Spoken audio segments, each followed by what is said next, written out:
Assalamualaikum warahmatullahi wabarakatuh. Selamat pagi. Topik kita kali ini adalah membahas tentang association rule. Ini adalah teknik kedua setelah teknik pertama regression, teknik regresi ya. Nah, di pembahasan sebelumnya kita sudah membahas dua metode yang ada pada teknik regresi, yaitu linear regression, kemudian multiple regression, regresi linear, kemudian regresi berganda. Nah, pada pagi ini kita akan membahas teknik association rule. Ya, dari bahasanya saja kita bisa artikan bahwa association itu artinya keterkaitan, ya, terikat. Berarti kita bisa membahasakan bahwa association keterkaitan antara dua item. Jadi terikat atau terkait itu biasanya antara dua item. Itemnya itu lebih dari dua. Jadi syaratnya itu adalah lebih dari satu ya, minimal dua gitu, minimal dua. Gitu.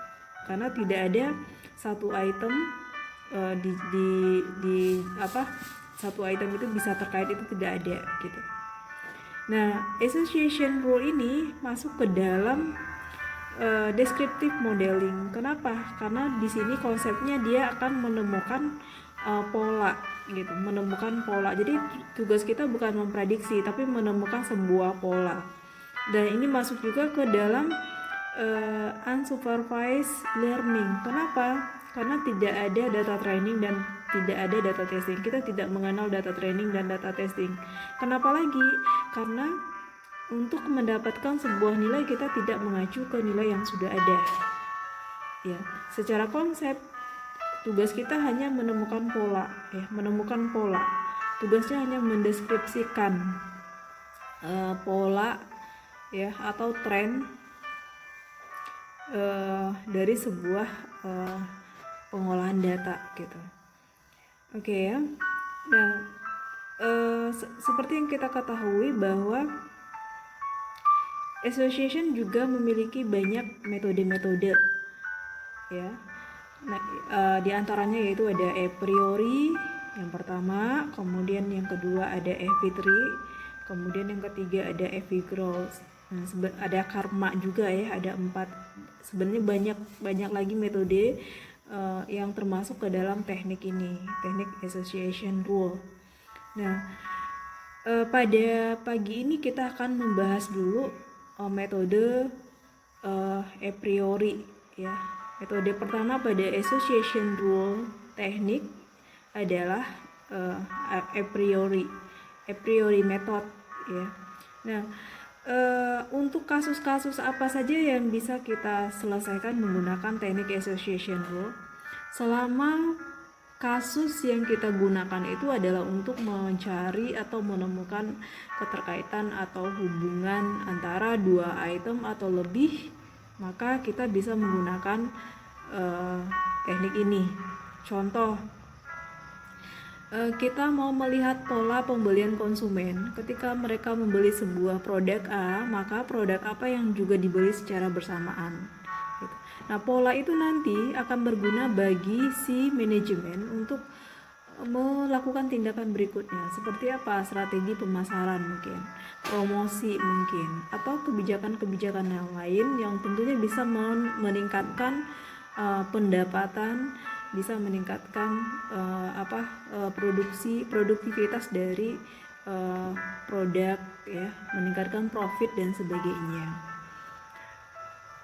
Kemudian contoh lain adalah ketika kita mau menanamkan sebuah investasi di sebuah daerah ya, kira-kira bidang apa saja yang bisa membalikan keuntungan gitu ya. Kira-kira ketika kita membuka investasi di bidang pertanian di daerah Kampar atau Bangkinang, maka bidang apa saja yang cocok dengan pertanian tadi. Ternyata di Bangkinang itu pola yang cocok itu adalah ketika kita membuka pertanian lebih cocok juga dengan perkebunan misalnya. dilihat dari ini ya, area atau daerahnya gitu ya, gitu. Kemudian kita juga bisa lihat ya, ketika di SPBU misalnya ya, di SPBU itu kita juga bisa menemukan pola orang ngapain saja di SPBU. Tidak hanya mengisi bensin ya, banyak gitu ya. Ternyata SPBU dijadikan sebagai arena istirahat gitu. Maka kira-kira produk atau unit apa yang bisa kita buka di SPBU gitu. Nah, ternyata ketika orang beristirahat, mereka juga belanja ya. Sehingga kita bisa buka minimarket di situ. Kemudian apalagi ada ATM ya, kita buat unit-unit yang bisa disewakan untuk ATM tadi gitu. Seperti itu ya. Oke. Baik. Kita akan lihat metode yang pertama, yaitu a priori.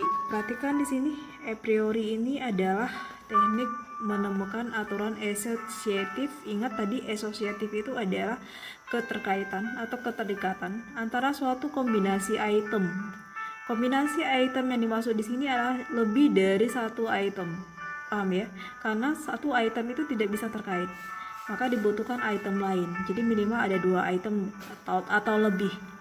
Dengan membuat korelasi antara item data yang dikelompokkan ke dalam transaksi, kemudian mengambil kesimpulan berdasarkan hubungan yang terbentuk dari beberapa item data tersebut.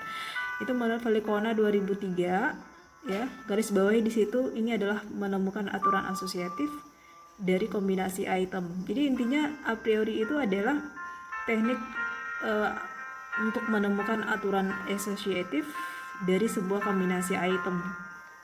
Itu menurut Falcone 2003. Nah, ada 2 istilah yang terdapat pada asosiasi.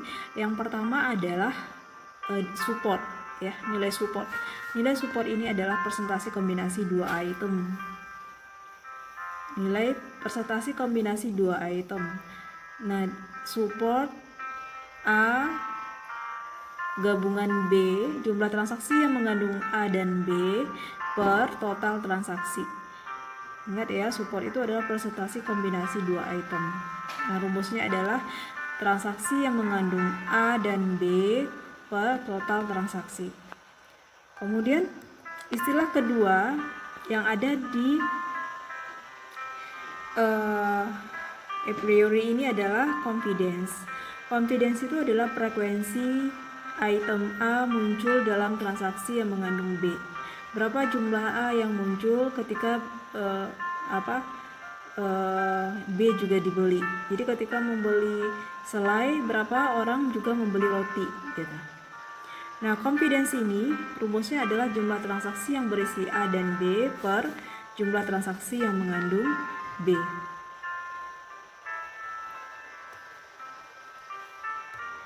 Oke, coba kita langsung saja ke studi kasus. Adik-adik perhatikan dengan baik. Ibu akan jelaskan dulu studi kasusnya. Ingat ini dataset kita ya. Datasetnya agak berbeda dengan dataset yang sudah kita pelajari di metode-metode sebelumnya. Nah, di dataset sebelumnya kita mengenal istilah tabel ya. Di dalam tabel itu terdiri atas baris dan kolom. Baris menunjukkan jumlah record, kemudian kolom itu menunjukkan variabel, jumlah variabel yang digunakan. Sementara di association datasetnya seperti ini. Paham ya? Dataset untuk data yang ada pada struk belanja kita. Ini adalah data struk belanja kita. Ya. Ini data keranjang belanja, struk belanja customer. Jadi customer itu membeli buku di toko buku, kemudian langsung direcord oleh kasir. Nah, keranjang-keranjang belanja itulah yang direkap ya. Jadi di sini di studi kasus ini kita akan mencoba untuk mengolah data penjualan toko buku B. Kita punya 10 customer ya.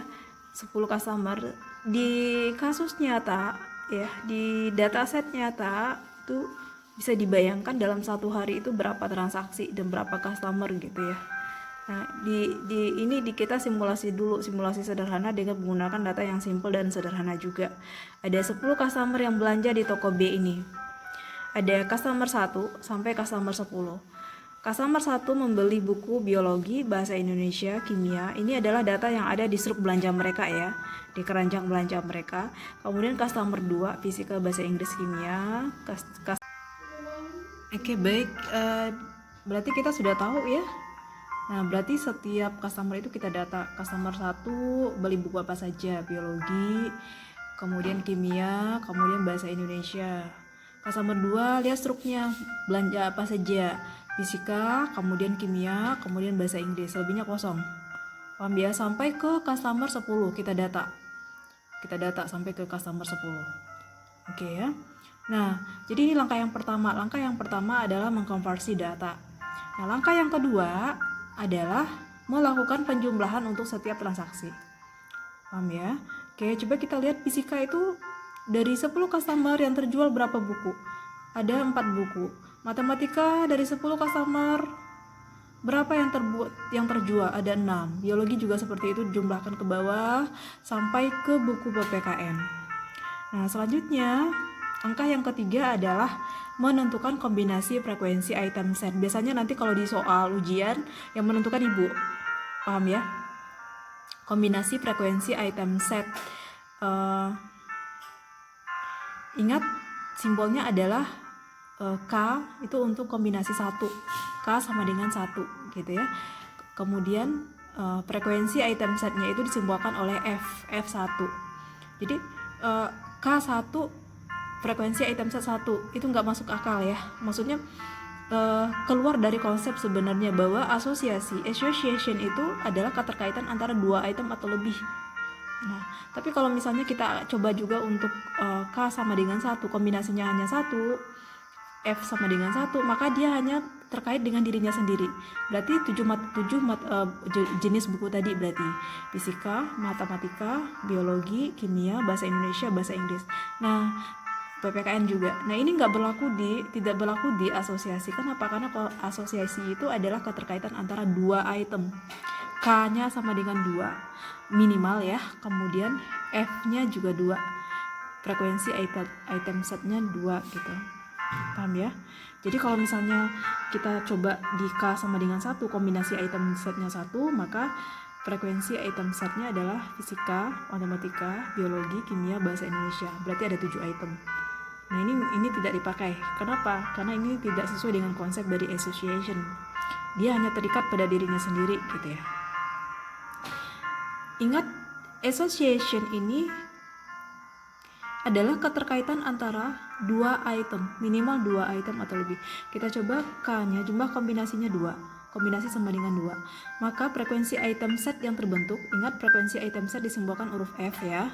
Kombinasi itu disimbolkan oleh K. Maka jika kombinasinya adalah 2 item, maka frekuensi item yang terbentuk adalah 21 item. Coba dari mana ini terbentuk? Dari mana kita tahu 21? Coba secara manual saja. Secara manual saja ya. Berarti fisika dengan matematika 1. Kombinasi antara fisika dengan biologi. Kemungkinan orang membeli buku fisika dengan matematika secara bersamaan 1. Kemungkinan orang membeli buku fisika dengan biologi secara bersamaan 2. Kombinasi fisika dengan kimia 3. Fisika dengan bahasa Indonesia, fisika dengan bahasa Inggris, fisika dengan PPKN. Paham ya? Kemudian matematika dengan biologi, kursor ibu lihat. Kemudian biologi dengan matematika dengan kimia, matematika dengan bahasa Indonesia, matematika dengan bahasa Inggris, kemudian matematika dengan PPKN, begitu seterusnya. Sampai nanti terbentuk 21 item. Nanti kalau misalnya K-nya sama dengan 3, nanti item yang terbentuk lebih banyak lagi gitu. Nah, ini cara mencari jumlah item dari transaksi yang digunakan. Paham ya? Oke, ini sudah langkah berikutnya ya. Nah, kemudian selanjutnya perhatikan. Dari kombinasi item itu tentukan tabel frekuensi data yang dibeli secara bersamaan. Jadi kita akan membuat 21 item. tabel. Jadi 21 tabel juga karena kombinasi K2 ya. K sama dengan 2, kombinasi 2 item itu membentuk F-nya itu sama dengan 21 item. Berarti tabel yang terbentuk juga 21 ya. Ini bagi pemula sebaiknya dilakukan ya untuk mempermudah nanti. Tapi kalau misalnya sudah expert, nah silakan nanti boleh meringkas langkah atau penyelesaiannya. Oke, nah langkah selanjutnya apa tadi? Membuat tabel frekuensi data yang dibeli secara bersamaan. Nah, berarti yang pertama dulu apa? Yang pertama dulu adalah kombinasi fisika dengan matematika. Kursor ibu lihat, fisika dengan matematika. Kombinasi ketika membeli ya, berapa kombinasi, berapa persentase ya kombinasi ketika orang membeli buku fisika ternyata juga membeli matematika. Berapa kombinasi ketika orang membeli buku fisika ternyata mereka juga membeli matematika. Kita lihat nanti kombinasinya berapa. Nanti di tabel kedua juga seperti itu, fisika dengan biologi. Berapa, yang ketiga juga seperti itu, berapa kekuatan antara fisika dengan kimia. Berapa persentase kekuatan ketika orang membeli fisika, juga ternyata di keranjang belanjanya juga membeli bahasa Indonesia. Berapaan? Sampai ke bahasa Inggris dan PPKN. Jadi 21 item itu ya. Kita coba dulu yang pertama, di tabel pertama ini. Fisika dengan matematika dulu. Kita lihat di sini fisika dengan matematika. Oke. Fisika dengan matematika, perhatikan. Kita cek dari pertama dulu, customer pertama. Coba kita cek di sini, kembali ke sini lagi. Customer pertama, dia juga membeli buku fisika tapi juga membeli buku matematika. Ya, fisika dengan matematika. Customer pertama ada? Customer pertama 0. Customer kedua 1 0. Enggak ya? 0 1. Customer ketiga, dia hanya membeli buku matematika saja. Customer kedua dia hanya membeli buku fisika saja. Customer 4 dia hanya membeli buku matematika saja. Ternyata ada di customer 5 1, dia juga membeli buku fisika, dia juga membeli buku matematika. Customer 6. Berarti customer 5, customer 6, kemudian customer 9. Di 5 6 9. Coba kita cek di sini. 5 6 9. Berarti ini ya. Nah ini. Coba kita lihat di sini. Customer 5, kemudian customer 6, kemudian customer 9. Berapa jumlah yang dibeli secara bersamaan? Ada 3 item. Ada 3 item di sini. Paham ya? Nah, lakukan pencarian sampai ke 21 kombinasi frekuensi data yang dibeli secara bersamaan tadi. Karena kita punya 21 kombinasi item kan ya. Oke ya, sampai di sini paham?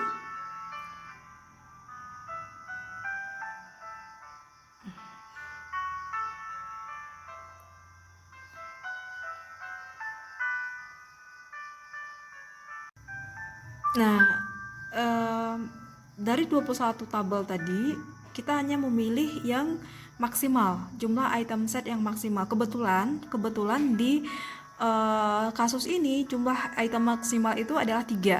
Ingat ya, kebetulan di kasus ini, bisa saja di kasus-kasus yang lain bisa 5, 6 dan sebagainya. Paham ya? Nah, jumlah frekuensi item set maksimal itu yang kita ambil. Ternyata jumlah frekuensi item set maksimal dengan angka 3 itu ada 6 kombinasi item. Jadi dari 21 itu akhirnya menjadi 6 kombinasi item. Paham ya? Dari 21 item ini menjadi 6 kombinasi. Nah, 6 kombinasi ini didapat dari mana tadi? Dari frekuensi item set maksimal. Ingat, kebetulan ini 3 ya. Di kasus lain bisa saja lebih dari 3 atau 4 atau 2. Itu tergantung pada kasusnya. Kebetulan di sini maksimalnya adalah 3. Jadi ini bukan default ya. Ini bukan default. Tergantung pada kasus hasil dari pengolahan frekuensi item set maksimalnya. Nah, dari 21 item tadi kita dapat 6 kombinasi. Jadi tinggal ini nih, fisika dengan matematika, kombinasi fisika dengan matematika, fisika dengan bahasa Inggris, matematika dengan kimia, matematika dengan bahasa Inggris, matematika dengan PPKN, kimia dengan PPKN. Oke. Langkah selanjutnya adalah membuat rule ya, rule. Jadi kalau misalnya ada 6 kombinasi ini, maka rule yang terbentuk itu adalah 12. Kenapa 12?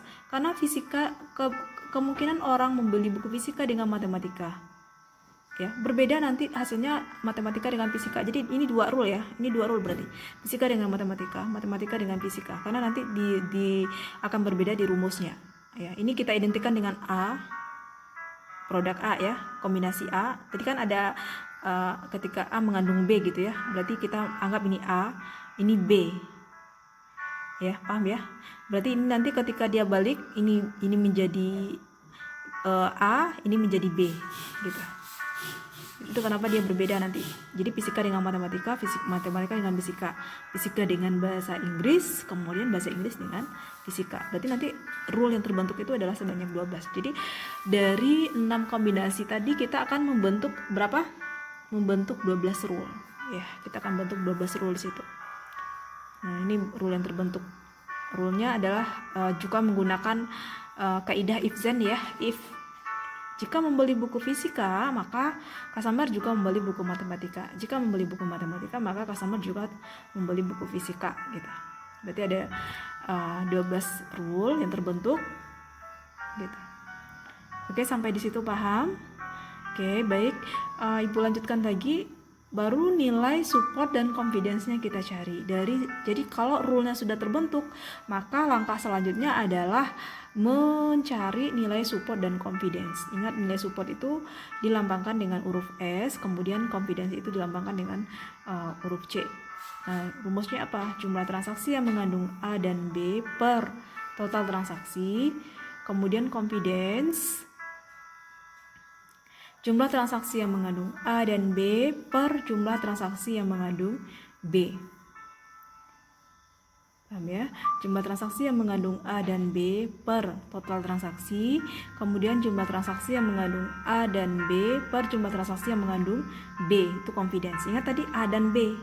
Paham ya? Kita anggap ini matematika, ini fisika. Paham ya? Gitu. Produk, ini itemnya. Ini itemnya. Nanti kita lihat di sini. Kita lihat dulu. Oke, paham ya? Coba kita lihat di sini. Nah, berarti 12 rule tadi kita cari nilai S dan C-nya, support dan confidence-nya. Rule pertama apa? Rule pertama adalah fisika dengan matematika. Fisika dengan matematika. Berarti A-nya adalah fisika, B-nya adalah matematika. Ingat ya.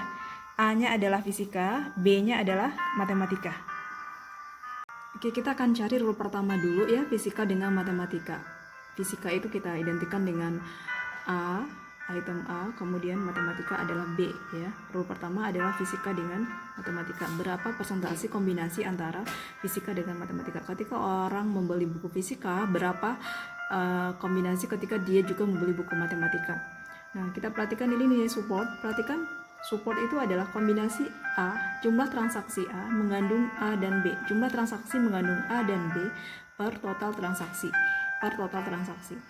Coba kita lihat di sini, total transaksi berapa semuanya? Ada 10 ya, 10. Kemudian transaksi yang mengandung A dan B. Ini A, ini B. Mengandung fisika dan matematika berapa? Ingat di tabel pertama tadi ada berapa? Ada 3 ya. Tabel pertama tadi ada 21 tabel tadi. Tabel pertamanya itu adalah kombinasi antara fisika dengan matematika. Berarti 3 per 10, dapatlah 30%. Oke, kemudian confidence, rumusnya adalah jumlah transaksi mengandung A dan B per jumlah transaksi yang mengandung B. Jumlah transaksi yang mengandung B. Coba kita lihat di sini, jumlah transaksi yang mengandung A dan B. A dan B berapa tadi? 3 ya. Di tabel pertama tadi. Oke, 3. Kemudian jumlah transaksi yang mengandung B. Ini A, ini B. Berarti yang mengandung matematika berapa jumlah transaksinya? Kita cek lagi di tabel pertama tadi. Berapa jumlah transaksi yang mengandung matematika? Ingat yang buku matematika yang terjual berapa? Ada 1, ada 2, ada 3, ada 4, ada 5, ada 6. Ada 6 ya. Gitu. Berarti di sini ada 6. Gitu. 3 per 6 dikali 100% sama dengan 50%. Paham ya? Nah, lakukan itu sampai 12 rule tadi. Lakukan hal yang sama sampai ke 12 rule. Oke. Nah, langkah selanjutnya adalah mengalihkan ya, mendata ya, mendata nilai support dan confidence yang dihasilkan. Berarti ada 12 rule di situ. Jika membeli buku fisika, maka juga membeli buku matematika 30% dikali 75. Oke, 30% nilai support, kemudian confidence 50, 30% untuk support fisika, membeli buku bahasa Inggris, kemudian confidence-nya 75. Kita data di situ nilai support dan confidence yang dihasilkan ya. Setelah itu langkah selanjutnya adalah menentukan nilai confidence. Nah, nilai confidence besar dari 70 kalau di soal nanti ibu juga yang menentukan. Nah, kalau misalnya di kasus nyata, siapa yang menentukan? Itu adalah user kita, ya, user kita. Nah, kalau misalnya data set kita itu adalah data transaksi swalayan, maka yang menentukan nilai confidence-nya itu adalah si pemilik swalayan tadi atau si manajer, ya, manajer atau manajemen yang ada di swalayan tadi, gitu. Paham ya? Kalau di toko buku berarti manajemen yang ada di toko buku tadi, ya, mungkin manajer pemasarannya dan sebagainya yang menentukan. Paham ya? Kalau di soal ujian nanti ibu yang menentukan, ya. Nilai confidence besar dari 70% ini itu tergantung kepada si user. Semakin tinggi nilai confidence-nya, maka filtering atau hasil yang diperoleh itu akan semakin bagus, semakin sedikit dan kualitasnya semakin bagus. Paham ya? Semakin kecil nilai confidence-nya, maka kombinasi yang akan dihasilkan itu akan semakin banyak, tetapi filteringnya itu semakin lepas. Nah, ilustrasinya seperti ini. Misal, sebuah perguruan tinggi sebuah perguruan tinggi negeri hanya menerima, ya, di situ dibatasi ya, hanya menerima calon mahasiswa baru yang rata-rata UN-nya itu adalah besar dari 80. Paham ya? Artinya di bawah 80 tidak boleh masuk ke PTN itu, gitu. Paham ya? Dia harus besar dari 80, besar sama dengan 80. Nah, kecil dari 80 tidak masuk hitungan. Artinya apa? Lingkupnya itu filteringnya itu semakin kecil, tapi semakin bagus dan berkualitas, gitu. Tapi kombinasinya itu semakin kecil. Paham ya? Ada juga PTN yang melakukan filtering besar dari 60, gitu. Nilai UN-nya itu besar dari 60. Paham ya? Maka hasil dari kombinasi yang terbentuk itu akan banyak sekali, ya. Tapi tentu berakibat ke kualitasnya tadi. Nah, ini tergantung pada si user kita.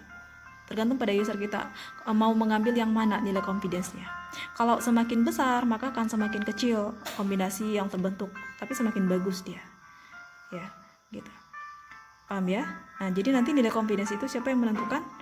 Si user kita. Dia mau meletakkan berapa nilai confidence-nya. Jadi tentatif itu kenapa ibu buat di sini tentatif ya?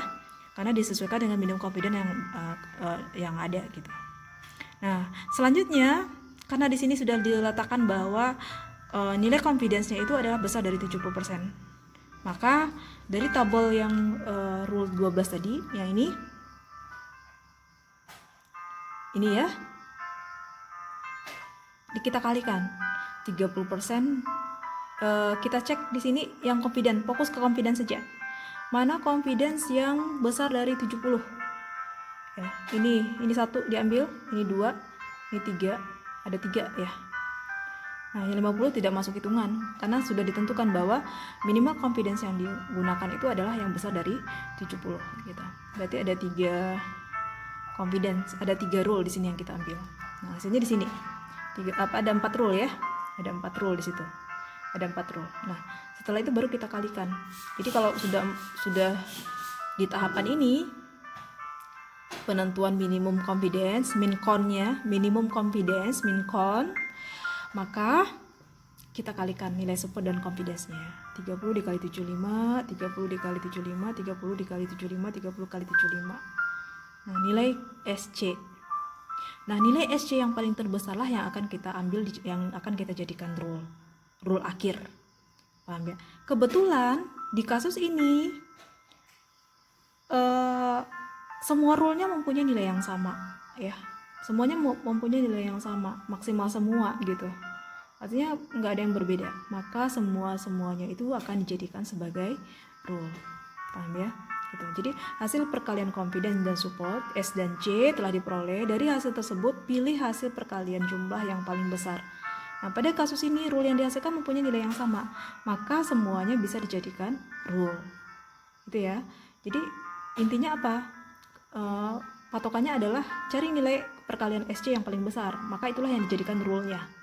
Gitu ya. Nah, kalau semuanya sama, rule-nya sama untuk hasil dari rule-nya sama, maka semuanya diambil, semuanya bisa dijadikan rule. Oke, baik. Jika ada pertanyaan silakan diajukan ya. Minggu depan kita akan coba untuk menyelesaikan studi kasus. Gitu.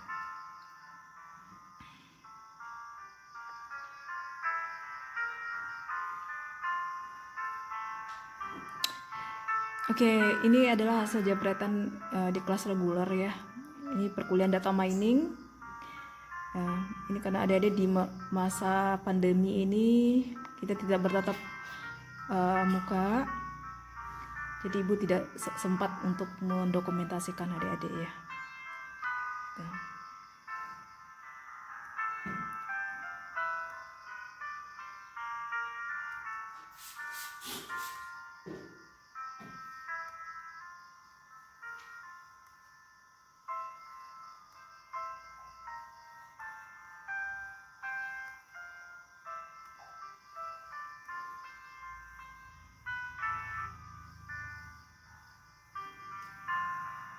Why am I looking at you? You're a picture in a frame. I make believe you're next to me, but I know it's not the same.